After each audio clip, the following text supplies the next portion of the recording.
sétimo ano, aula de redação, e hoje eu vou falar com vocês sobre o gênero textual notícia. Para começar, vou ler uma notícia para vocês, me acompanhem. Nordestinos se destacam na seleção brasileira de matemática. O Instituto de Matemática Pura e Aplicada e a Sociedade Brasileira de Matemática apresentaram hoje, 13, no Rio de Janeiro, os 6 jovens que representarão o Brasil na Olimpíada Internacional de Matemática, a ser realizada pela primeira vez no Brasil entre 17 e 23 de julho, no Rio. A equipe contará com 3 estudantes do Nordeste, 2 de São Paulo e 1 de Minas Gerais, e terá 2 professores nordestinos como líder e vice-líder da delegação.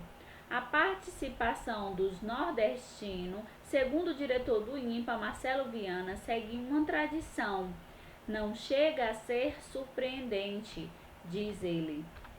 Bom, gente, isso foi um exemplo de notícia. A notícia relata de modo mais objetivo possível um fato recente e considerado relevante para o público. Ela pode ser publicada em jornais, revistas e sites jornalísticos, muitas vezes não é assinada.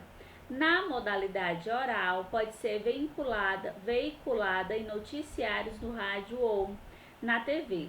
O primeiro parágrafo, chamado de slide, informa o que, quando e onde algo ocorreu e quem praticou ou sofreu a ação. Às vezes também indica como e porquê. Segue uma estrutura chamada pirâmide invertida. Primeiro as informações mais importantes e depois os dados secundários. Vamos voltar aqui à notícia. Título. Primeiro parágrafo eles chamam de slide e os demais parágrafos eles chamam de corpo do texto. No primeiro parágrafo responde às perguntas básicas, é um resumo, e no restante do parágrafo costuma ter informações a mais sobre o que ocorreu. Outros elementos do título. Outros elementos estruturais de uma notícia. O título sempre tem título, às vezes tem subtítulo, intertítulo, retranca, foto e legenda. Nem sempre as notícias, o gênero notícia, vai ter tudo isso aí, tá certo? Todos esses elementos estruturais, mas o que sempre tem é o título, o slide e o corpo do texto. Além da atualidade, busca-se a imparcialidade. Para isso, predomina o emprego dos verbos no modo indicativo, pronomes em terceira pessoa, dados concretos, precisos e verificáveis. Adjetivos que expressam juízo de valor devem ser evitados. Apesar de eu falar para vocês que o gênero notícia predominantemente busca a imparcialidade, muitas vezes é possível perceber qual é a opinião de quem está noticiando, ok? Como obter o efeito de imparcialidade na notícia? Como eu já falei, primeiro, trazer relatos de todas as partes envolvidas, entre aspas, e empregar uma linguagem mais objetiva. Como empregar essa linguagem mais objetiva, professora? Me mostre com exemplos. Então, vejam só. Usar verbos e pronomes na terceira pessoa. A equipe conta com 3 estudantes. Conta. Aqui está contra, mas é conta. Vou corrigir agora. Pronto, aqui o primeiro exemplo. A equipe conta com 3 estudantes. O verbo conta está na terceira pessoa. Diz ele. Aqui o pronome na terceira pessoa. Então, mais um efeito de imparcialidade na notícia que a gente acabou de ler. Apresentar dados concretos, precisos e verificáveis. Veja o exemplo. Apresentar hoje, 13, no Rio de Janeiro, os jovens que representarão o Brasil na Olimpíada, a ser realizada pela primeira vez no Brasil entre 17 e 23 de julho, no Rio. Mais um dado concreto, preciso e verificável, obtendo assim um efeito de imparcialidade na notícia. Evitar adjetivos que expressam juízo de valor. Não chega a ser surpreendente. Surpreendente é um adjetivo, porém, gente, o adjetivo esse aqui destacado, Ele qualifica o acontecido de maneira positiva, só que ele é reproduzido pelo entrevistado. Quem era o entrevistado? O diretor do INPA.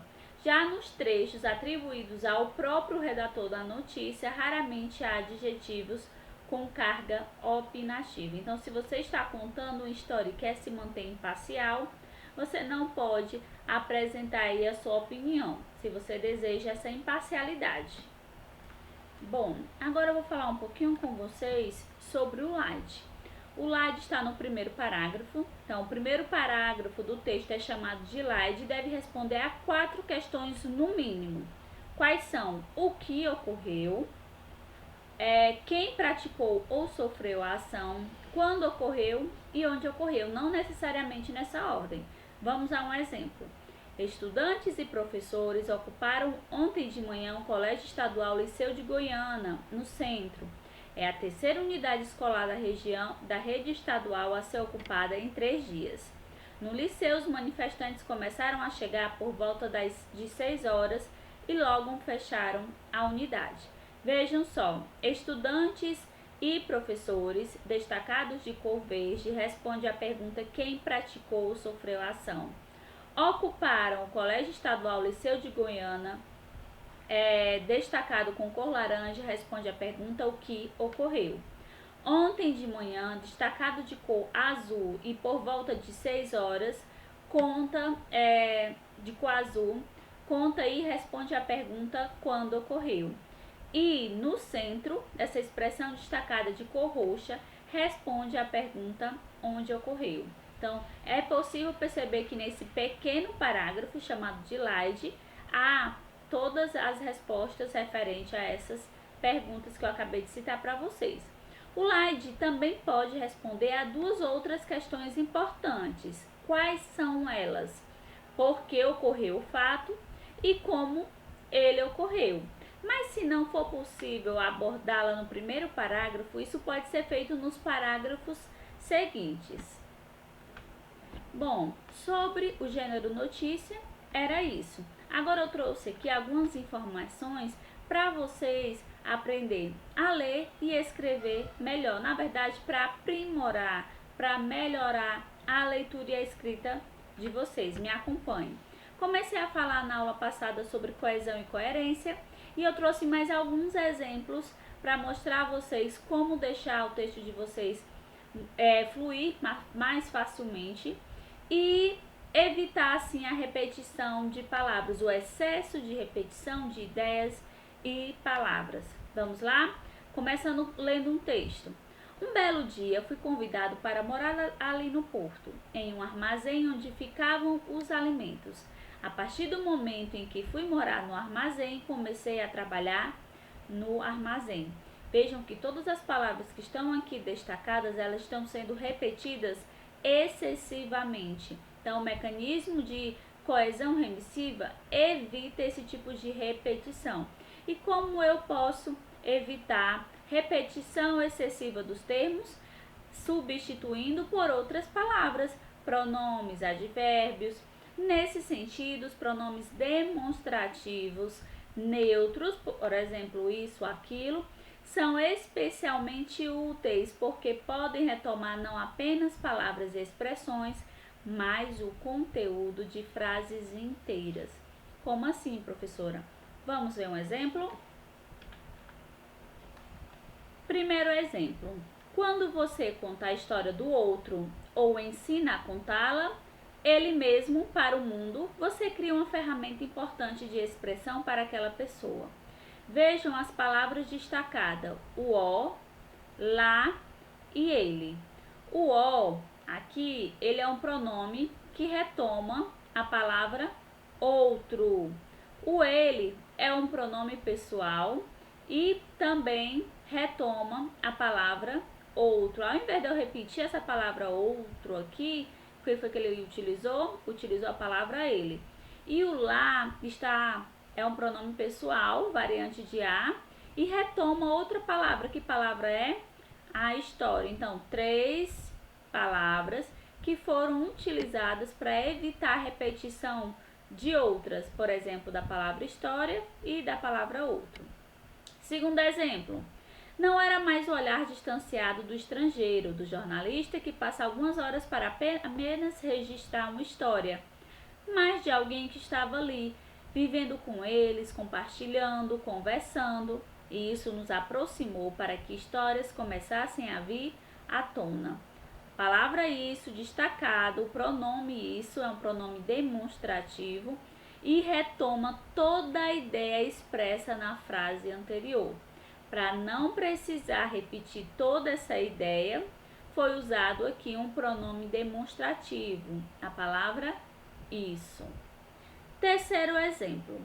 Foi essa minha vontade que me levou a desembarcar em abril de 2016 na Grécia e ir para o porto de Pireus. Cerca de 2.000 pessoas já estavam abrigadas ali. A palavra destacada é ali. Ali é um advérbio e retoma uma palavra, o porto de Pireus. Para não precisar repetir a palavra, a expressão porto de Pireus, foi utilizado um advérbio de lugar, ali. Bom, gente, por hoje é só. Próxima aula continuamos. Qualquer dúvida, me procure no chat e até a próxima aula. Tchau, gente!